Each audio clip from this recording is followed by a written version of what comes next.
Olá pessoal, bem-vindos. Estamos aqui inaugurando mais um projeto musical. Meu nome é Guilherme Gonçalves, eu sou baterista. Estou junto aqui com meus amigos Augusto Matoso, contrabaixo, AC, saxofone tenor, e o nosso convidado de hoje, Felipe Poli, guitarra. A ideia nossa aqui, inicialmente, nós tocamos junto algumas vezes e a gente teve uma ideia de fazer uma proposta de um trio, que no caso seria eu, Augusto e Afonso, e convidar diferentes músicos para formar um quarteto. Então a gente inicialmente deu um nome de brincadeira, que talvez seja o nome verdadeiro do projeto, chamado de Trio Mais, que talvez possa ser mais um ou possa ser mais dois, etc. E nós optamos em chamar o nosso querido amigo guitarrista Poli para começar esse projeto.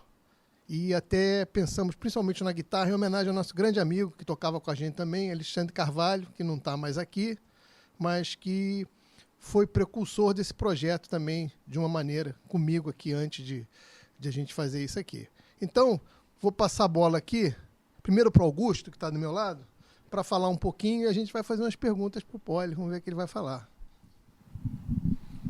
Olá pessoal, sou Augusto Matoso, baixista, e tenho tocado aí no circuito de música instrumental e MPB há vários anos, e estamos agora aqui para levar um pouquinho da nossa experiência durante esses muitos anos de carreira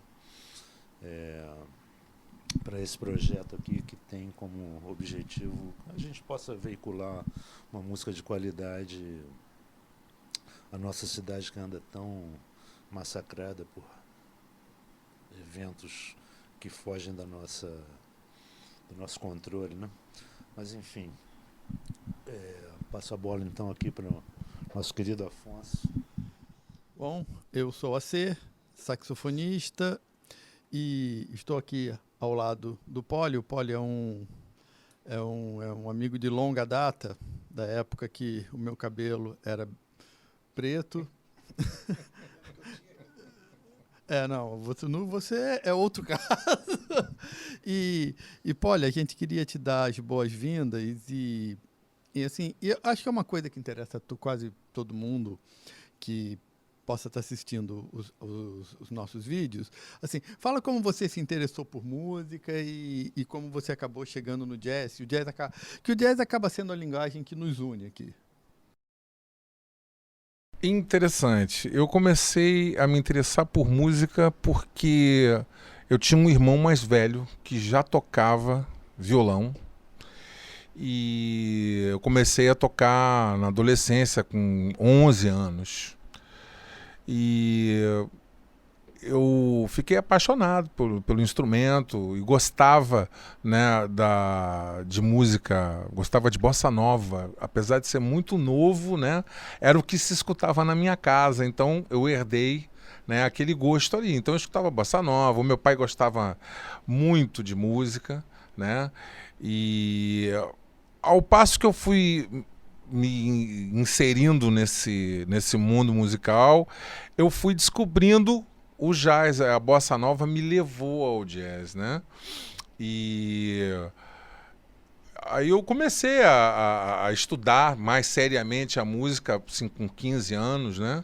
Fui fazer cursos de música, estudei com o Hélio Delmiro, né? Com o Ari Piazzarolo, até chegar, né, por último com o Alexandre Carvalho, né? Que já era um grande guitarrista, né?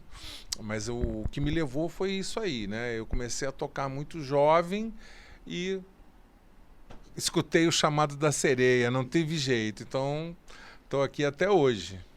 Bom, aproveitando que você assim falou no Alexandre Carvalho, que é um grande amigo nosso aqui, fala um pouco do Alexandre e como foi a sua relação como aluno com ele. Então, minha relação com o Alexandre é o seguinte: eu não tive muitos anos de aula com o Alexandre, mas porém o pouco tempo que eu estudei com ele foi suficiente para abrir completamente a minha forma de estudar a música, de enxergar a música, né? Mostrou um monte de caminhos, né? E ele era um cara que sabia muito, né? Sabia muito, tocava fácil, né? E eu tocava bem quando eu procurei ele, eu já tocava muito bem. Mas a gente tocava junto, né? E era fácil tocar. A gente tocava e eu absorvi muito aquilo ali. E depois eu comecei a pegar trabalhos que o Alexandre não podia fazer. Então ele me indicava, olha, eu não vou poder fazer isso aqui, você quer fazer, né? Quando eu gravei o meu primeiro CD, o Alexandre gostava do meu CD, escutava o meu CD, dizia, né, falava assim, pô, o teu CD é uma coisa que é diferente e é uma coisa que eu gosto, né? Eu gosto daquilo como você fez as músicas e tal, né? Então, assim, ele me dava um certo aval, vamos dizer assim, né? Sempre foi um norte para mim, entendeu? O Poli, deixa eu te fazer uma pergunta. A gente, até é difícil dizer quanto tempo a gente se conhece, né? Mas pelo que eu me lembro, a gente se conheceu através do outro contrabaixista, o José Santa Rosa. Não é? Me fala, não foi isso? Como é que a gente tocou? Eu não me lembro a primeira vez que a gente tocou. A primeira vez que a gente tocou foi num estúdio em Botafogo, que acho que era a tua casa mesmo, né? Que você morava lá. Exatamente. E quem me levou foi o Santa Rosa, né? E aí a gente se encontrava eventualmente para tocar. Nem era uma coisa profissional, era uma coisa mais assim, de curtição mesmo. Vamos levar um som, vamos tocar e tal. Tocava. E o Santa Rosa, além de você, me apresentou também o Alexandre Carvalho. O Santa acho que tinha aula com ele nessa época. Isso. Exatamente. Augusto, manda uma aí. Poli, me lembro quando a gente começou, nós começamos praticamente juntos, né? Me lembro que a gente tinha um quarteto. É verdade. Que era eu, você, o Amileto e o César Conte. Me fala um pouco aí dessa época, como é que aquilo foi, de que maneira aquilo foi, te ajudou a traçar o teu caminho? Poxa, Augusto, então, aquele momento ali, né? Foi assim, a gente era muito jovem, né? Muito jovem. Ali realmente. Menos de 18 anos. É verdade, assim, 17 anos, né? 18 anos. A gente estava bem no início, mas já estava apontando um caminho, né? Um caminho de composição, né? Me lembro do Afeição.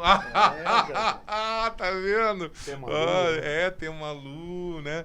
E a gente estava ali. Era um momento que foi um momento onde a música instrumental existia no Rio de Janeiro e com muita força, porque tocava no rádio, se eu comecei a tocar com 17, 18 anos, você imagina que eu ia nos shows na Catacumba, que eram de graça, ficavam lotados, o Rio de Janeiro fervilhava, tocava música instrumental no rádio, né? A minha namorada tinha mais disco de música instrumental que eu, que era músico.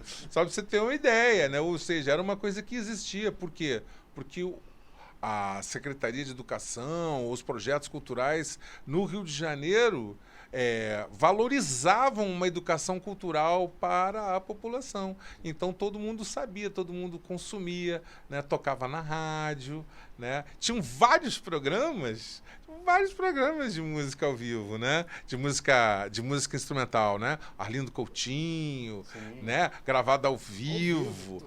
Pô, muito fui lá ver a gravação do programa ao vivo, né? Até ganhamos aquele concurso lá do programa dele, né? Exatamente, da JBF.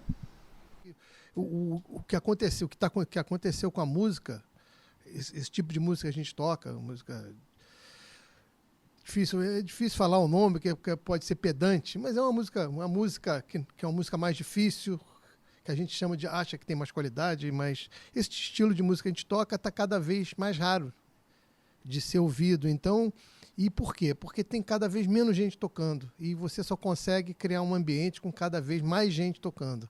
Então a gente quer estimular não só o pessoal que toca, que está parado, como nós, que tomou um ano parado nessa confusão que se tornou o mundo, né?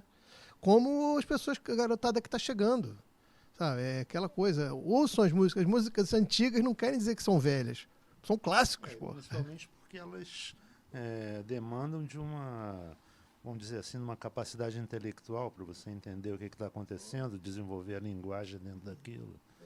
A gente conversou sobre uma coisa aqui antes, que é a paciência que as pessoas perderam de ouvir música.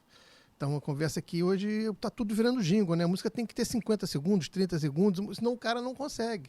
Então, quando você toca uma música que vai durar 5, 6, 7, 8, 12 minutos, torna-se assustador para o cara até que, quando vê, essa música tem 12 minutos, não vou ouvir. Então, aprender não, é pretensioso falar isso, mas é voltar a ter paciência, calma, de ouvir e assimilar o que está ouvindo. Para poder degustar aquilo da maneira adequada, né? Exatamente. Assim, para acabar, Poli, eu ia fazer mais uma pergunta para você, assim, supondo que, assim, algum jovem, como a gente falou, você falou da época que você e o Augusto tocavam, tinham 16, 17 anos, assim, algum jovem tiver, por acaso, passou no YouTube e viu o nosso vídeo e fala assim, pô, que legal aquele som de guitarra. O que é que você diria que ele deve começar a estudar, assim? Como se fosse, assim, dá uma dica, assim, uma dica que você dê, fala assim, ó, se você gosta, assim, desse tipo de música, jazz, uma música que tem improviso e tal, como que a pessoa começa? Como que você como um cara que hoje em dia tem muitos alunos e tal, assim, o que você diria para ele? Bom, é uma pergunta interessante.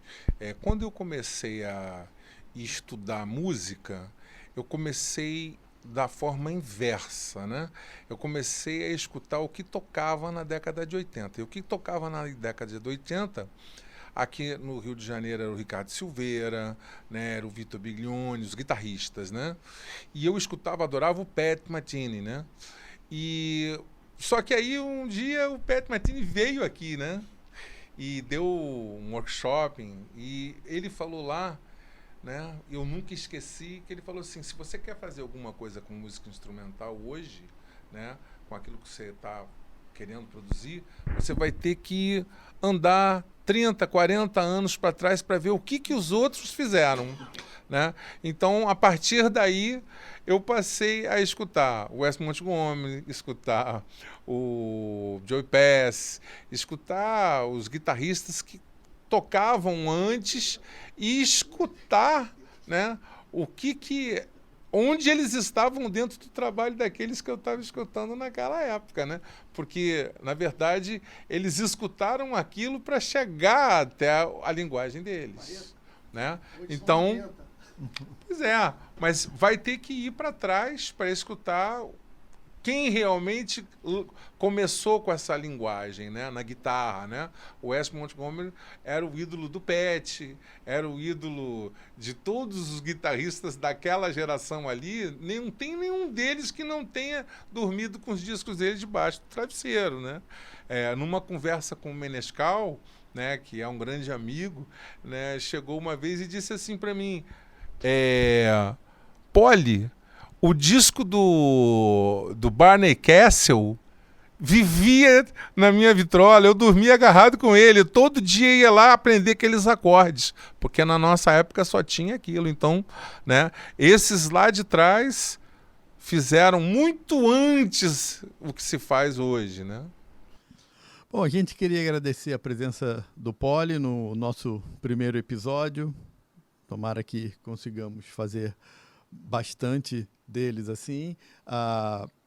E falar um pouco das músicas que a gente gravou. A gente tocou aqui Isn't It Romantic, um arranjo que o Augusto fez inspirado em Bill Evans. Isn't It Romantic é do Rodgers and Hart. A gente tocou também uma outra música que o Augusto trouxe, que é um arranjo do All of You, provavelmente também inspirado em Bill Evans. Aí a gente tocou sugestão do Poli, Have You Met Miss Jones, que é um standard assim, de jazz assim, que muita gente gosta de tocar. Nem sei se tanta gente assim, mas a gente gosta. A gente tocou uma música minha também, que é um Rhythm Changes, que é um formato tradicional do jazz, chamado Lost Growing Memory. E a gente tocou assim, como o jazz veio do blues, a gente gravou também um blues, uma música do Ornette Coleman, que o Pat Metheny e Charlie Hayden, que foi meu professor, que foi o cara que me apresentou essa música, gostavam muito de tocar. Então, agradecemos a audiência de todos aí e até a próxima.